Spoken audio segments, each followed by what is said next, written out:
अजितदादा पवार महाराष्ट्राच्या राजकारणामधलं सतत चर्चेत असणारं नाव आणि कायम राज्याच्या राजकारणामधलं महत्वाचं नाव.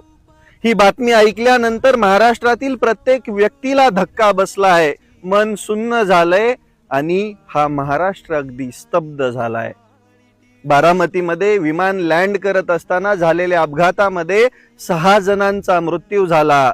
DGCAच्या माहितीनुसार या महाराष्ट्र राज्याचे उपमुख्यमंत्री अजितदादा पवार पण आपल्या सगळ्यांना सोडून गेलेले आहेत.